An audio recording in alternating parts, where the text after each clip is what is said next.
You're listening to the Ground Transportation Podcast with Ken Lucci of Driving Transactions and James Blaine of PAX Training. Learn how you can build a thriving transportation business with real profits, repeat clients, and enterprise value. And now for your hosts, Ken and James. Good afternoon, all, and welcome to another exciting episode of the Ground Transportation Podcast.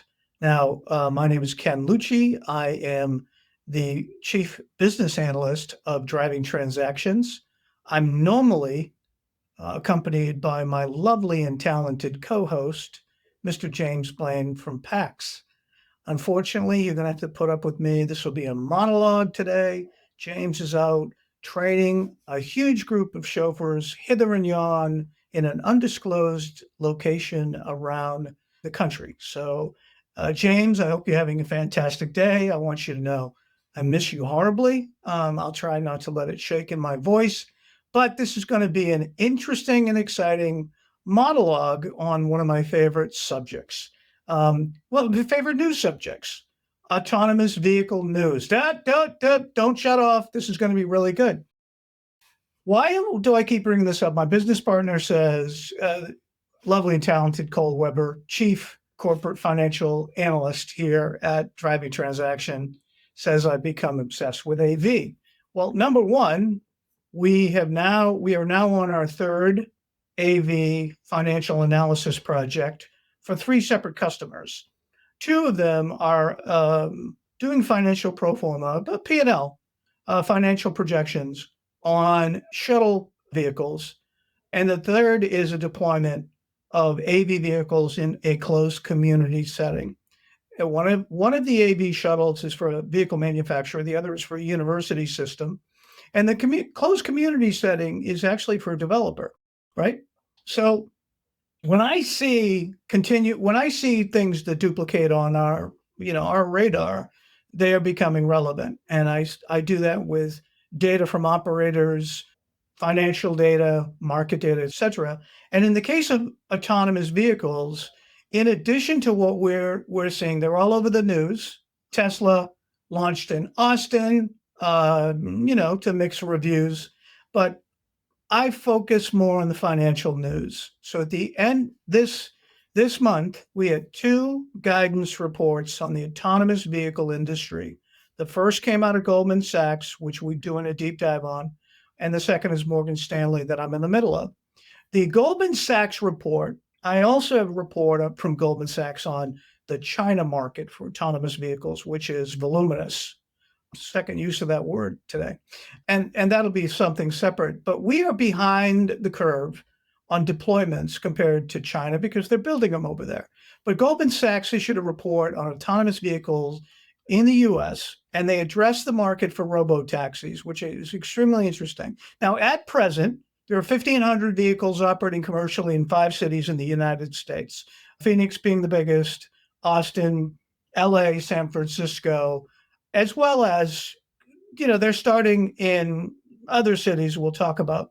But Goldman Sachs projects that the market will go from 1,500 vehicles to over 35,000 vehicles across the country by 2030. Now, that absolutely dovetails with the news that we brought you last week on the partnership between Uber-Lucid-Nuro, where Uber has committed to 20,000 of those vehicles, not all in the United States, but they committed to 20,000. So this is another data point.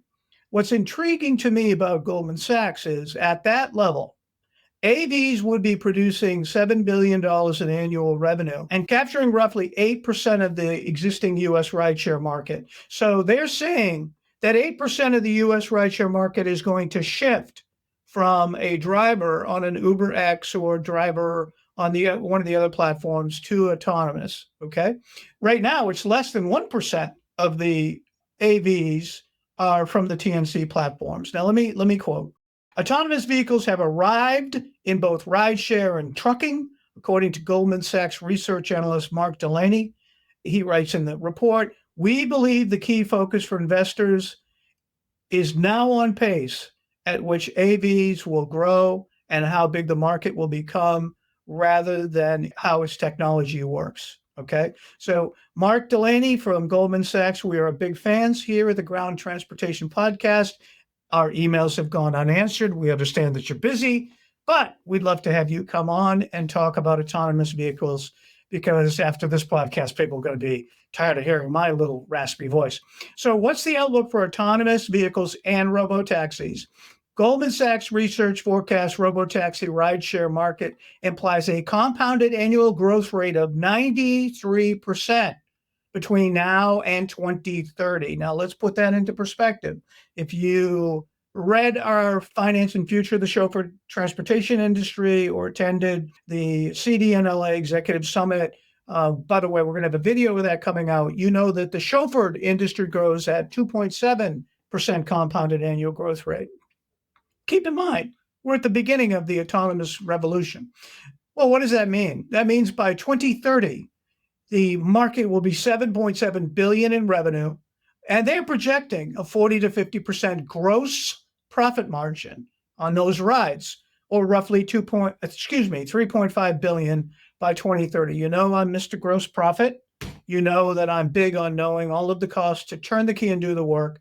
They believe that the gross margins on that will be 40 to 50%. Now, in addition to Goldman Sachs, Morgan Stanley just issued a 52-page report on autos in the shared mobility sector called From Horsepower to Brainpower, how AI takes the wheel as AI accelerates change in the auto industry. Now, understand something.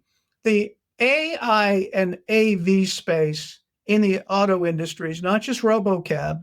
You know, it's me buying an AV-enabled vehicle for myself, and at the end of the day, letting Bentley, my Jack Russell Terrier, drive home and me sit in the passenger seat. He's actually on my lap right now. But at the end of the day, the AVs will have private use, but the robo-taxi piece is a completely separate part of the sector.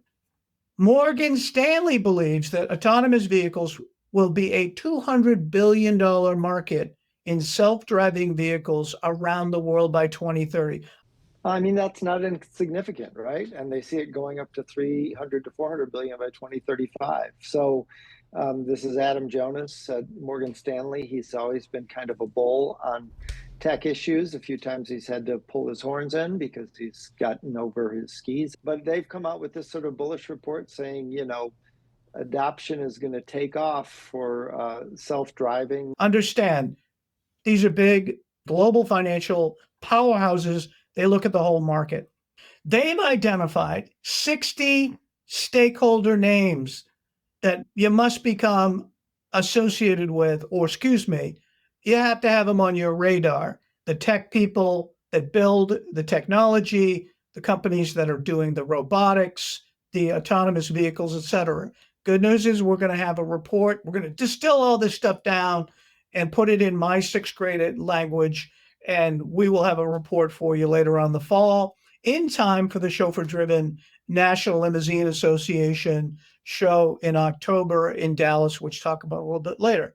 But China currently has 30,000 robo-taxis on the road in 10 major cities around the country, and Goldman Sachs has a completely separate report on that. And we're dissecting that because it's critically important to look at the rest of the world. We're behind the curve because they're building them over there. The tech is all over there, but we're catching up fast. The interesting thing about that report is with 30,000 robo-taxis in 10 major cities in China, deployed by WeRide, the Uber equivalent in China, WeRide, Pony AI, which builds AV tech, and Apollo Go, which builds the vehicles as well. All of these companies with their 30,000 vehicles are break even. Either they're starting to turn a profit on their fleets, either in their infrastructure this year or at the latest by mid-2026. Think about that. Now, the average vehicle in China earns $31,000 in revenue a month. Okay, so roughly $1,000 a day, a little bit more. So back to the USA. At the moment in the United States, we have three major players in autonomous vehicles. First, Waymo, owned by Google, has 1,500 vehicles on the road in 5 cities, and they're mapping another 10 cities, including Boston, New York, Philadelphia, and if I'm not mistaken, they're launching in Atlanta and DC as we speak. Waymo is owned by Google, so they have an unlimited amount of money to throw at this market for AVs. So interesting stats. They've had 10 million paid rides completed. They average 250,000 rides a week, and they currently only have 1,500 vehicles. Now, every 5 months, that business doubles, okay? So they're expanding in 10 more cities in the United States by 2026. They're currently mapping Boston, Philadelphia, New York, Chicago, and Seattle. Now, they have committed another 2,000 vehicles are coming from Jaguar by the end of 2025, and they've announced a new partnership with both Toyota and Hyundai to utilize their technology. So what is this going to look like? If you buy a Toyota, my 4Runner is going to be replaced with an AV vehicle at some point. They'll pry it out of my cold, dead hands because I love it. Waymo has 3,476 patents globally, with 1,898 granted here in the United States, 3,199 active, whatever that means. Now, these patents cover a broad range of AV tech. Okay, so what are they doing? They're going to Toyota and Hyundai and saying, look, instead of doing what GM did, which was launch Cruise and use your own AV technology, we're going to grant you use of our patents. But here's the thing. We want to use your vehicles when you build them because we're, kind of getting tired of Jaguar. That's my words, not theirs. But they are making deals with Toyota and Hyundai, so they're not going to be married specifically and only to their first generation level 4 autonomous vehicle. Now, level 4 means, it's working on its own, but the liability issues are still with the manufacturer. Level 5 is completely autonomous, and, that will evolve. So Google's, Waymo's main competitive advantage are those patents. Then we have Zoox, the second player in the industry, owned by Amazon. Now, they only have a handful of vehicles on the road, and they're in Las Vegas. Now, they're a sleeper, okay? If you gone to Vegas last year, I saw one, and I almost spit out my Dunkin' Donuts coffee because it looks like a boxy vehicle. Literally, it looks like a toaster. But it supposedly can fit, 8 people in it. Here is what's going on. They announced that they are in the middle of building a mega factory in California to be able to spit out 10,000 of these vehicles a year. Well known. So their strategy's been a little bit different. Prove it works in one place, then they're going to massively build these vehicles. Now, I don't think they want to own the vehicles, and I don't think they want to run the business. Just like Amazon has the whole network of last mile providers. That's going to be an opportunity for fleet operators. The third player in the United States is Tesla. Tesla robo-taxis went live at Austin last month. They're going live in San Francisco. They're mapping out several of the cities in the United States. They're being seen all over California mapping. Now, there have been mixed reviews on Tesla Autonomous rolled out in Austin. But you know what? Never underestimate Elon Musk. And I got a little pissed off the other day because somebody on a podcast, the guy was from Bloomberg, said, well, he's the P.T. Barnum of AVs and EVs. You know something? I don't want to bring up his name. When you've accomplished everything that Elon Musk has and you have his net worth, then you have the right to call him a P.T. Barnum. Okay. Is the guy a great promoter? Does he promote, big time on his stock calls? Yeah, he does. But the guy's got one of the most brilliant minds in the history of mankind. But I'm still keeping my Bloomberg terminal. It didn't piss me off that much. Okay, so the biggest news, Tesla's going to keep going, and Tesla is going to roll out and ask for forgiveness. Couple things to watch about Tesla. There's a lawsuit coming up. I think it's underway in Miami, in Florida, about the Tesla autopilot. There was a private vehicle, and the autopilot killed somebody, or the car crashed and somebody died. Watch what happens with that liability, because that's going to really be a bellwether to all of these companies, okay, to see who's liable when these AVs crash. Now, the big news to me last week was, and we first talked about it on last week's podcast with my lovely and talented co-host, James Blaine, is the news from the evil empire. No, I'm not speaking about the New York Yankees, even though I love the New York Yankees, and I love all of those people. I'm speaking about the true evil empire of Uber. They announced a partnership to build 20,000 premium autonomous vehicles using the Lucid Gravity SUV. The stock unit that they built the prototype on went out at 93,000. Obviously, Uber didn't pay that. They probably lent it to them. And the stock SUV was combined with an autonomous technology platform called Nuro Drive from a company called Nuro, Nuro. Now, the big news here is Uber, with $7 billion in cash on their balance sheet, from what I can see from the analyst reports, is they made a commitment on this project of between 600 million and 1 billion. Drop in the bucket. They committed to 20,000 vehicles, and they're going to launch in a major city in the United States in 2026. And here's the rumor, you heard it here first. The rumor is New York. Okay. Now, so they invested 300 million in Lucid. That's a public company. That's on the record. Published reports say they, quote, invested several $100 million in Nuro. By the way, I am a huge fan of the guys at Nuro. Okay, here is why there's several facets to this story. Number one, the launch of a, quote, premium class SUV with the Lucid Gravity that goes anywhere from an MSRP from 75,000 to 93,000. That's number one. Number two, the financial commitment of Uber, okay, made to buy 20,000 of these premium class AV vehicles. They will either own and operate themselves, so going away from the asset light model, or they'll likely find a partner like Avis. I mean, Waymo is partnering apparently with Avis. Don't quote me on that one, but they'll find a partner like that for a national fleet operator. But the most intriguing thing to me is this partnership with Nuro. Now, Nuro was started by a couple of former engineers from Google's self-driving project, Waymo. Now, Chijun Zhu and David Ferguson. Dave Ferguson is in the videos. Visit Nuro.ai, Nuro.ai. Check out their website. They have a platform called Nuro Drive, which is vehicle agnostic. Well, what does that mean? Vehicle agnostic means they can slap this technology on top of any stock vehicle, okay?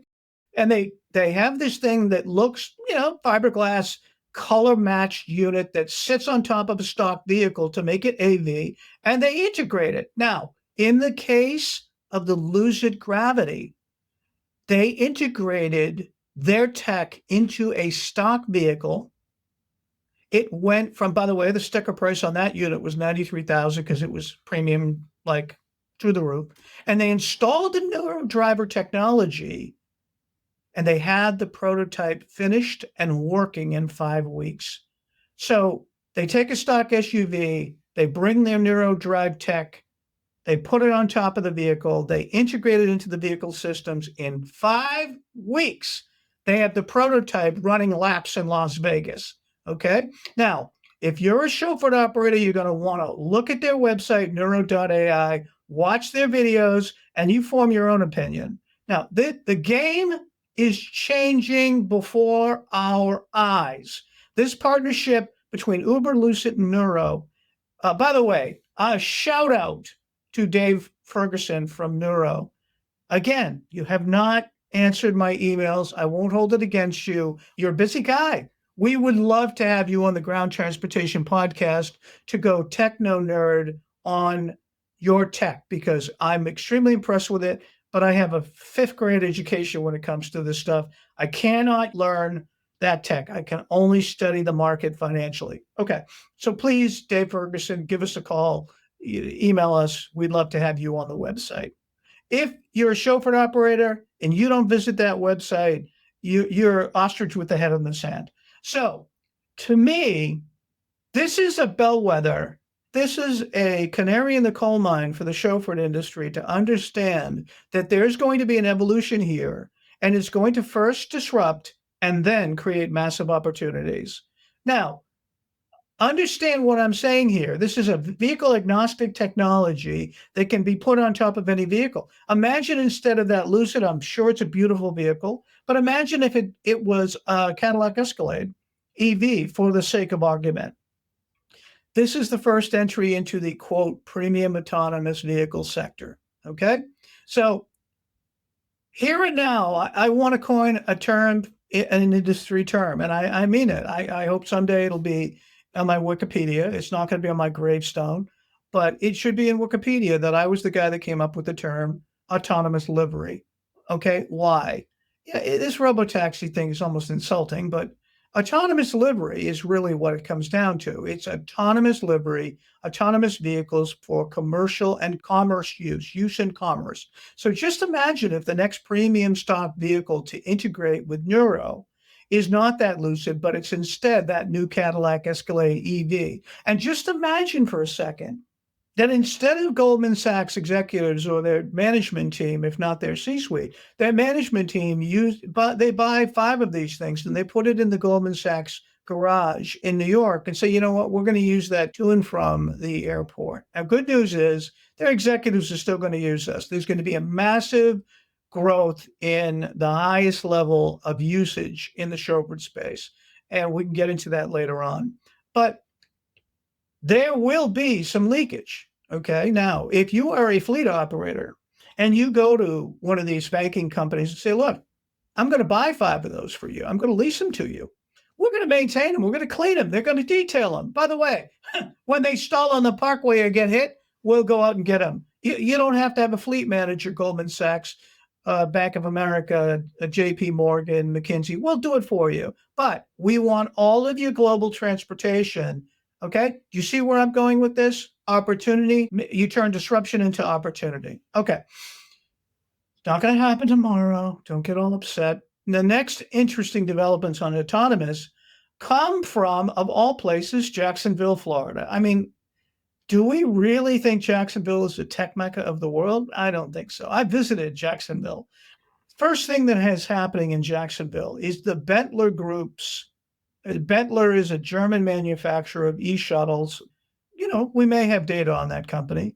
And their division is called Holon. Okay. They are planning to build a factory in Jacksonville to assemble autonomous shuttle vehicles. When it's open, it's going to be in 2026. It will have 500,000 square foot facility. They will be mass producing battery powered vehicles that can carry up to 15 passengers. Now, visit Benteler. Now, my dog's name is Benteler, but the website is Benteler. Benteler. Benteler.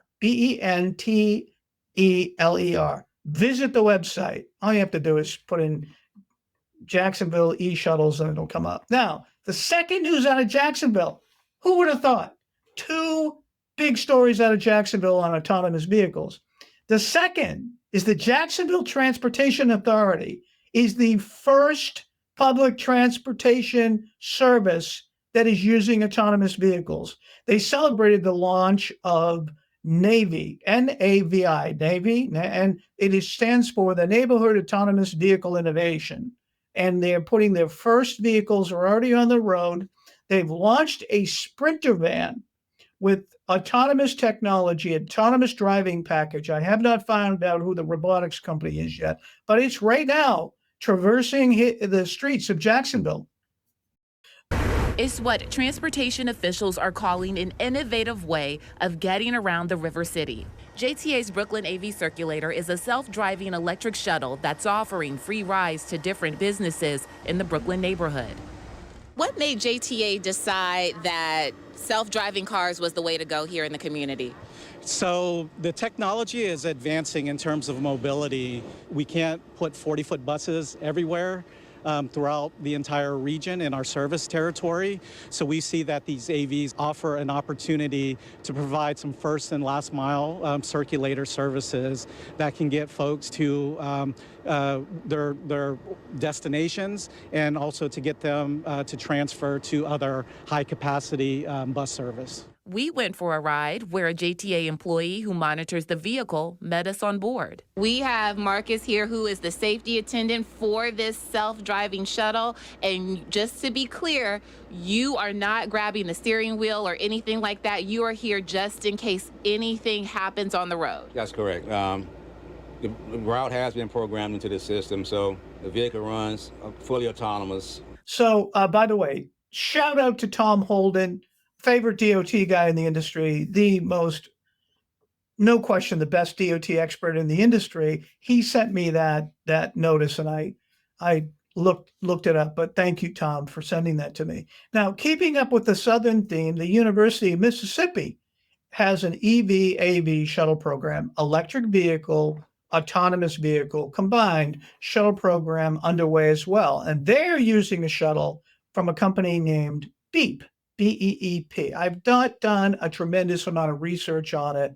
I am actually studying an electric vehicle shuttle program that just started in Northern Ireland because they answered my emails and they're providing me with tons of data, but it's same kind of 15 vehicle kind of fleet. There's also been talk about a similar AV program with the University of Michigan. We're going to have to see how that one goes as far as the winter. So what's next for autonomous? Okay, guys, you're in the transportation space. You're in the passenger transportation space. Cannot be ostriches. We cannot be just simply working in our businesses every day. We have to look up and we have to get information and become educated, much more so than just going to two shows. So what's next for autonomous? We're going to watch how the mapping and launch of Waymo, Zoox, and Tesla is going in the 10 United States cities that have already been announced. Let's keep an eye on that Uber-Lucid-Nuro project. I believe it's not going to be New York. I think it's going to be California, but that's just me. Bets? Anybody take bets? Okay. Just so you're aware, I'm going to throw this out there. Under no circumstances would I ever do work for Uber. We've been asked and we politely said no. So at the end of the day, all of our work on AV is going to either be with manufacturers or specific use groups. And the more we get out there, I think it will become bigger. I think we're able to help operators do it. We've got a couple of operators that we're working with now on it. So there are significant issues. Oh, watch how this e-shuttle pilot program develops in Jacksonville, right? And so let's just talk this through. If Jacksonville falls on its ass and the Public Transportation Authority they spent $5.5 million on this project so far. I don't know how many units they have. But anyway, if that doesn't work, that's going to be a step backwards, right? If these other cities that Waymo is launching in don't go well, that's going to be kind of a headwind for AVs. But my personal opinion is when you're talking about technology companies that have an unlimited amount of money, they're going to find a way to make it work. Okay. So there are significant issues and concerns that are evolving and need to be addressed. So we need to all stay tuned, and we hope to have many AV stakeholders on the podcast in coming months. Now, what are these significant issues and concerns? Number one, it's an uncertainty about safety. Okay. One of the main benefits of supposedly rolling out driverless cars is to increase traffic safety by eliminating driver error. Okay. The NTSB has reported in 2018 that more than 90% of serious crashes were due to human error. We get it, right? But there is still not converging evidence to support the idea that AI and AV taking over from human drivers can make roads safer. Now, here's the issue. At the moment, it's not necessarily an issue. I'm just very cynical. All of the data is coming from the manufacturers and the industry stakeholders. Okay. Now, a cynical person would say to you, this is a repeat or chapter 2 of what we heard when Uber came into the market saying, oh, this is a shared thing. It's the shared economy. It's going to make carbon emissions much, much less. Well, the reality is it's doubled carbon emissions because the damn vehicles are going 45,000 miles a year instead of the average of 18,000 miles, right? And they're going half the time empty. So don't get me started on the sharing economy. But all I'm saying is when the stakeholders that have a financial benefit in an industry are the only ones proffering data, we need to be aware. So I believe you'll see more coming out from the National Highway Safety Administration. You'll have more on the National DOT. But at the moment, it's got to be a drill down on all the safety. It has to be. And it has to come from multiple places, universities and colleges, as well as industry stakeholders. So on the other hand, the evidence that adverse weather conditions, road design, and mixed traffic, can degrade the performance of these vehicles and anomalies in driving patterns, et cetera. I think that the self-driving tech, the AI algorithms have to be proven much better than human reaction. So uncertainties around safety. Okay. Second of all, regulatory and legislation. Hey, big surprise, behind the curve. Legislation and regulation processes are much slower than the market and the tech. Okay. So there's tons of stakeholders involved, and we're going to get into how this is germane to operators. Okay. But there are decisions being made at the city level, at the airport level, at the state level, and at the federal level. And manufacturers and industry groups like the Autonomous Vehicle Industry Association, which, by the way, is a great association, their safety reports are fantastic. That'll be part of our report, is the data. But something about only 30% of the regulators have made decisions. Don't quote me on that, but it's big in flux, okay? So we have to watch about the regulatory and legislation. And shame on you as an operator in the transportation space if you don't know what's happening in your market. Number 3, the insurance industry is not ready. Now, we will have in the coming episodes from, in my view, one of the premier commercial insurance providers in the country. It's a company called Research Underwriters. Stephen Freeberg has become a good friend. By the way, one of the only guys that calls me Kenny, and I like that because, it's a bond. He's allowing us to have his chief operating officer on, Andrew Dons, and we're going to have this discussion about the commercial insurance industry as a whole. And then we're going to talk about AVs. Now, at the moment, there's scarce actuary data, and most of the safety and crash data is coming from the manufacturers. So, this is combining ambiguities here, right? So the insurance industry has got to have their answers. Now, one of the biggest issues we have with these vehicles is the pricing. So when there's a crash of one of these AVs, the insurance companies are stroking a check, could be 6 figures, right? Just for the vehicle. Forget about personal injury. So the insurance industry is not ready yet, but I'm very, very confident that the insurance industry as a whole, there's people on this, and the actuaries are querying for data. And if anybody loves data, it's the insurance industry. So these include making sense of where the liabilities lie and developing new insurance models and adapting these premiums as these types of claims evolve. Okay. There's also other risk here that is cybersecurity. These vehicles all talk to an infrastructure. Again, 60 years old.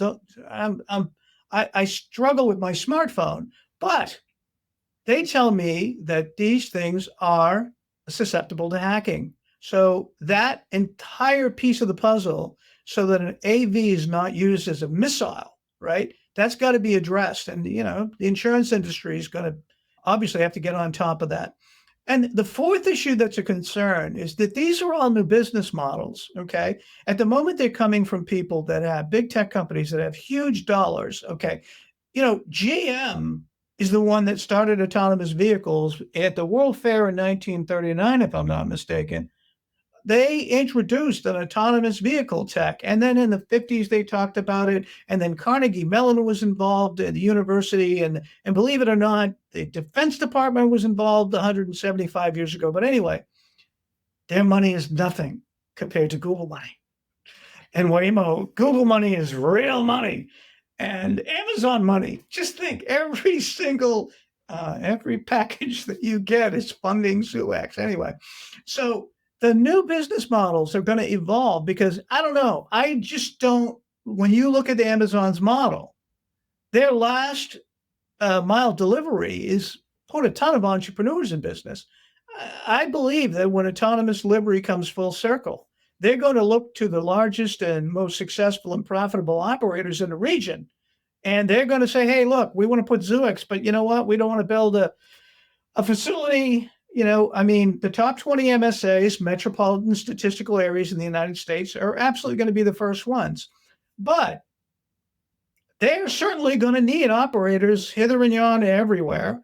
They're not going to deal with every university or college. They just don't have the infrastructure, right? So they're going to either work with rental car companies, which we all know aren't that nimble, or they're going to truly work with fleet operators. And this is going to be part of your repertoire. Okay. So these companies are eventually going to shift. Okay. Right now, Waymo doesn't sell a vehicle to the public, neither does Zoox. But at the end of the day, I don't think they're building that plant just to sell the units to themselves. So there's going to be an evolution of selling cars into mobility as a service, even by car manufacturers. So, the funny thing is Tesla's got this idea. I love Elon Musk. No, not the politics side, but the guy is an Einstein. I don't think he sleeps. He's got this idea that if I buy a Tesla AV, right, I'm going to pay 90 grand for it. I sit in this office 12 hours a day. I'm going to put allow that unit to be used for autonomous vehicles. Okay. Autonomous service. And so at the end of the day, I'm getting into a vehicle that's a petri dish. I don't think so, Elon. Flaw. It's okay. You can make a mistake now and again. You're a genius. But I think that, if there was an ROI, would I buy 5 units, put them in the Salisbury garage across the street and deploy them and then clean them once a day? If the business model worked, I would. Okay. So let's wrap this up in 20 minutes. What should forward-thinking operators be doing to prepare? What do I mean by forward-thinking?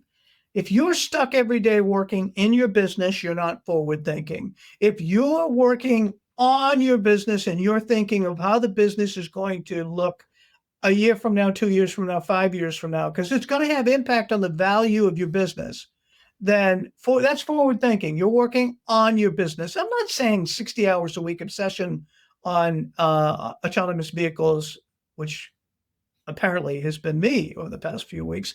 The good news is Cole is busy, and I can't sell much more. He told me to take a hiatus on bringing on new customers, so this is good stuff. So I have the time. I have the time to read, and I have the time to advise. And several operators have called me, and we are in total simpatico on the fact that eventually these fleet operators will be called upon, and AVs will be part of your fleet. So what should I be looking for now, and how do I prepare? One of my best operators in New Jersey called me and said, well, what does this mean to me? I said, simple. Know the players in the AV space. Know what decisions they're pondering and get into the discussion. So who are the people at the airports? What are the people in charge of transportation, for the sake of argument, at Newark Airport or JFK or LGA or Logan? What are they looking at for their internal transit as well as hotel shuttles? What are the airport officials' positions? What are the city officials doing? Okay. I had a great operator from my hometown of Boston call me and say, have you ever driven around Boston? Do you really think that they're going to be autonomous vehicles? Yeah, I do. They're mapping. The 3 companies are mapping that city this summer. Now, that's another subject of them sharing their mapping. But yes, I do. I don't think they're spending millions just to try. Will there be places where they don't go? Of course. Absolutely. But do I think at some point my family will be coming from Wilmington, Massachusetts to Logan Airport in an AV? It'll be an option at some point. When? I don't want to bet on that. So know the players in the AV space making decisions. Your city planners, your airport planners, your city transit people, your airport transit people, your state Department of Transportation people, your state planners, okay? Colleges and universities and closed campuses or closed communities. Get involved in the discussions and know what's happening. Become a resource, okay? I'm not saying to put AVs on your website this second, but get in the mix, know the nomenclature, and know who all the players are in the industry in the United States. I am without question impressed by several of the tech companies, not necessarily the manufacturers of the vehicles, but the tech companies. And this Nuro idea of building and mapping out every community and building an agnostic platform that can go on any vehicle, that's the ticket. Okay. So we have a report coming in addition to knowing the players and getting involved in your local area and what's going on. I mean, it could literally even be your local school system. Look at Jacksonville. Again, the public transportation. Jacksonville, I think, is in the maybe the lower 30, maybe a 30 MSA. I'd have to open up a report to figure out how big it is. But it's not Newark or Jersey City. Jersey City's being mapped right now by Waymo. All right. So know the players in the AV space, get in the discussion, become a resource, know who's there, eavesdrop on the conversations, look at all of the documentation, and then know all the players that are in the industry. So we have a report coming out in the fall that is going to be talked about in my State of the Industry introduction. I sponsored the State of the Industry event after being encouraged by the NLA president, Brett Barinholtz, who says, Lucci, your data is fantastic. And unlike past years and other people talking about data, your stuff is true. I'm like, you think so? Never question the data is what I say to many of my clients. Anyway, so Brett sat in on the CDNLA executive retreat where I went through our financial state of the industry report. This is going to be a separate report that's going to be available on the website. So we'll talk about it a little bit in the intro, only 5 or 10 minutes, and then the report will be available. And that show, by the way, let's just give a shout out to that for Chris Weiss. We're going to have Chris on before the show, probably get Brett on. Those two together are going to be fantastic.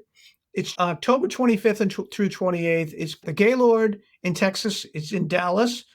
Go onto the Chauffeur Driven website or the NLA website. So let's talk about impact. Yeah. The autonomous vehicles will have an impact on the taxi industry. And in my view, it'll relegate taxi operators to cash payers, subsidized programs, and non-smartphone users. We've done quite a bit of work in the taxi space. And at the end of the day, taxis have gone from the average business person going from the railroad transit to their house in a taxi. Now that's the TNC's venue. I mean, I actually have a taxi company that does this, and they were a client of ours, and people waiting for Uber would sit in their lobby when it was cold. So the taxi business is down about 85%, okay, since the TNCs. You can look at this in New York. It's incredible.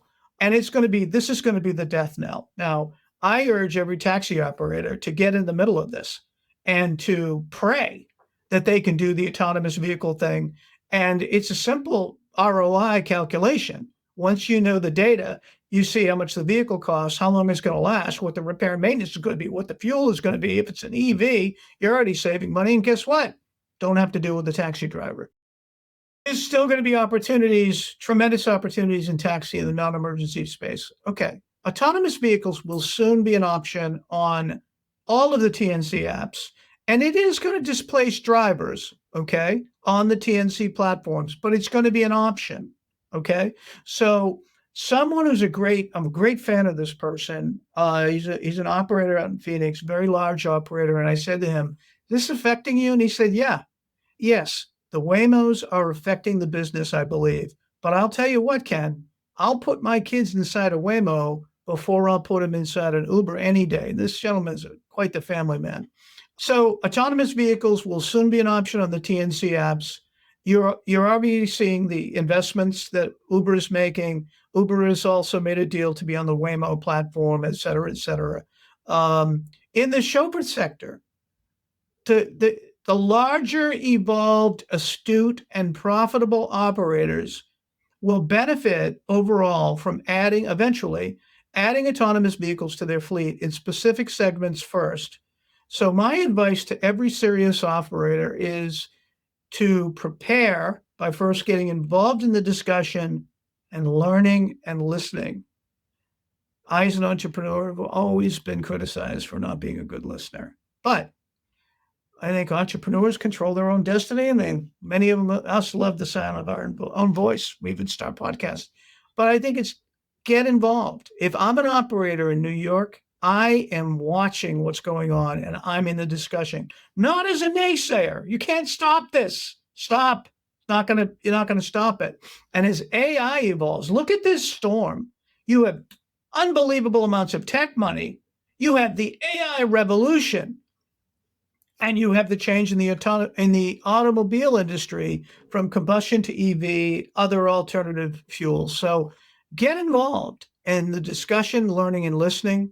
We will start having some, I believe, public published data on specific AV vehicles that will be made available to the industry so that you'll know if this vehicle costs me X and I am going to be leasing it, my return on investment, my break even, et cetera, and my profitability, that's what we do. So I'm really happy to continue this discussion. One of my clients said to me, you're not going to make too many friends by keeping the post on autonomous vehicles. Contrary to popular belief, while I love having friends, my key role in the industry and my company's role in the industry is to provide data. It is to give you the data and as much unabashedly sterile data as we can and give you our sentiments and our advice, because our sentiments and advice are not from the echo chamber of our own little company. It's from talking to every stakeholder that we can find. I've been literally emailing people in Singapore, Korea, the UK. Many of them actually answer my emails. Speaking to people at universities, speaking to every single expert I can find on AV. When you see us have, in the future months, we are hoping to have some of the primary stakeholders in the industry on the podcast. All we want to do is inform. It may get annoying when I post 5 times a week about AV. We will not have this on the podcast every week, but we felt that after last week's development of Lucid and the more data we compiled from the public news as well as the financial platforms we're on, we felt it was worthy of one more episode. So that's all for now. Keep tuned in here and visit the drivingtransactions.com website. Get on a mailing list. It costs you nothing. We're going to probably put out a video in the report presentation, and then we will put out a secondary report with all of the stakeholders in it. Again, we look forward to the chauffeur-driven NLA conference in October. That's when we're going to introduce the first parts of the report. The report will be, you'll be able to sign up for it then. But in the meantime, look around your local market. If you're in the top 20 MSAs, they're coming. Even if you're not in the 20 MSAs, look at the colleges and universities around you.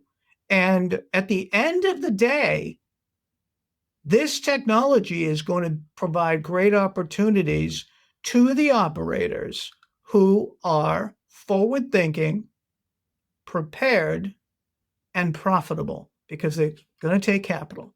So again, thank you very much for listening. We're at the top of our hour. I miss my co-host James Blaine from PAX Trading more than I can express in words. Hopefully he'll be back with us next week, and the two of us will be pontificating, sometimes bloviating, on the next subjects involving ground transportation. So in the meantime, have a terrific week and keep on rolling. Thank you for listening to the Ground Transportation Podcast. If you enjoyed this episode, please remember to subscribe to the show on Apple, Spotify, YouTube, or wherever you get your podcasts. For more information about PAX Training and to contact James, go to paxtraining.com. And for more information about driving transactions and to contact Ken, go to drivingtransactions.com. We'll see you next time on the Ground Transportation Podcast.